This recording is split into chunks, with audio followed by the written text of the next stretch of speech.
Good evening. I'm Congresswoman Debbie Wasserman Schults, representing Florida's 23rd District in the U.S. House of Representatives in Washington, D.C. It's a privilege to be here today with you all for the inaugural BRCA Strong Gala, a night around the world. Before I begin, I want to acknowledge the leadership of Tracy Milgram-Posner, founder of BRCA Strong, for her tireless advocacy and strength. Tracy uplifts so many women and has been instrumental in our collective fight against cancer. To confront cancer and advocate for better research and support for those affected is a personal and professional mission for me. Some of you may have heard my story. It's one, like so many others, that begins with the harrowing words, "You have cancer." In 2007, when I was only 41, I found a lump doing a routine self-exam. Soon I heard the dreaded words, "You have breast cancer."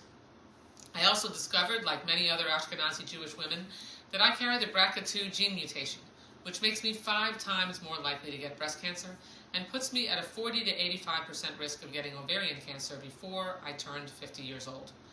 As my own story shows, it's important that we address hereditary cancers and firmly grasp that we have a major gap to fill. You may have been unaware, as I was, that Medicare covers genetic testing only for beneficiaries already diagnosed with cancer, regardless of family cancer history or a known genetic mutation in the family. Medicare's inability to cover these life-saving tests not only exacerbates health disparities, but it also results in more costs. To address this, I introduced the Reducing Hereditary Cancer Act, a bipartisan, bicameral piece of legislation. It would require Medicare coverage of genetic testing for inherited mutations known to significantly increase cancer risk for those with a known hereditary cancer mutation in their family, and those with a personal or family history for hereditary cancer. And for those who inherit a mutation causing a moderate to significant increased cancer risk, this would enable Medicare beneficiaries to get increased coverage for screenings and risk-reducing surgeries. This targeted genetic testing can help us identify those at highest risk of cancer much earlier. Prevention rather than remediation can save millions of lives and protects families from the brutal financial hit of high medical bills. For me, beating cancer was only the beginning of the journey of cancer survivorship and my mission to help others overcome this disease. Since then, I have become a strong advocate for prevention, early screening, and for providing better access to information to help young women detect, fight, and survive breast cancer. After 15 months of surgeries and treatment, I introduced and later passed the Education and Awareness Requires Learning Young Act, or the EARLY Act. The EARLY Act created an education, awareness, and outreach campaign through the CDC that highlights breast cancer risks facing young women and women at higher risk, and specifically targets young Jewish and African-American women at higher risk. This bill is designed to help educate young women and healthcare providers about the specific threats and warning signs that lead to early detection, diagnosis, and survival. Early detection truly is one of our best tools to beat this disease. It can be the difference between life and death for people living with cancer, especially breast cancer, and even more so for individuals with inherited mutations. More than 25,000 people under the age of 45 are diagnosed with breast cancer every year. Despite that fact, the U.S. Preventative Services Task Force continually puts out breast cancer screening guidelines that create obstacles to obtaining mammograms.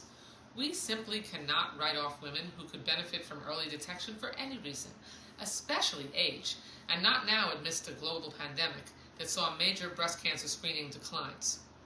Deciding when to get a mammogram is between a patient and their doctor. That's why I passed the Protecting Access to Life-Saving Screenings Act, or the PALS Act, to protect access to annual mammograms starting at age 40 for millions of Americans. To save lives, every woman must have access to the screenings she needs when she needs them. Surviving breast cancer is just half the battle. Mastectomies and breast reconstructions are also part of the recovery journey. The Women's Health and Cancer Rights Act, WHCRA, enacted in 1998, provides insurance protections to women choosing breast reconstruction after a mastectomy. Meanwhile, significant medical advancements shifted the focus beyond cosmetic-only results to include the restoration of typical breast functions like sensation. So I took 2 major actions to aid women's breast reconstruction. First, I included report language in the appropriations bill that directs CMS to study surgical techniques and procedures for breast reconstruction to identify if gaps exist in the insurance coverage market. Second, I led a letter with Fred Upton to the Centers for Medicare and Medicaid Services to reinstate the procedure code for the deep inferior epigastric perforator flap, or DIEP flap procedure, a crucial breast reconstruction surgery which allows lifelong natural tissue reconstruction without damaging muscle. Last year, CMS eliminated the DIEP flap procedure code and combined it under one code for all reconstructive flap surgeries. But not all these procedures are created equal. The decision to undergo breast reconstruction is highly personal, and all options should be available to ensure safe procedures. And speaking of highly personal decisions, so are all the health decisions we make about our own bodies, period.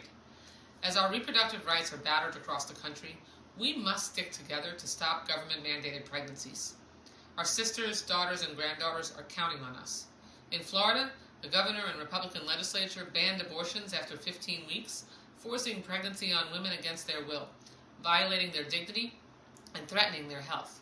Extremist Republicans promise even more restrictions to control women's bodies. As Vice President Harris once astutely asked Justice Kavanaugh, "Can you think of any laws that give the government power to make decisions about the male body?" Crickets. Now more than ever, we each must fight to protect women's health, whether it be beating breast cancer, defending our reproductive rights, or having autonomy over our own bodies. Thank you very much for the opportunity to share my thoughts on these important issues with you today. I am grateful to have you in my corner, and as you know, I already am in yours.